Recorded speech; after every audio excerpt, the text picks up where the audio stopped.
ফ্যানের connection check করবেন switch connection দিয়ে, ঠিক আছে? এই যে সুইচ কানেকশন, প্রথমে একটা পজিটিভে লাগিয়ে নিতে হবে। তো রেডটা হলো পজিটিভ, দেখতে বডি আছে কিনা, বডি হলে লাইট গ্লো করবে, করছে করছে মানে ওকে আছে, এটা দেখতে হবে।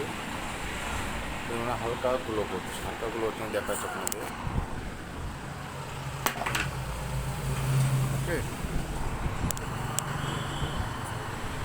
আবারটা দেখাচ্ছি,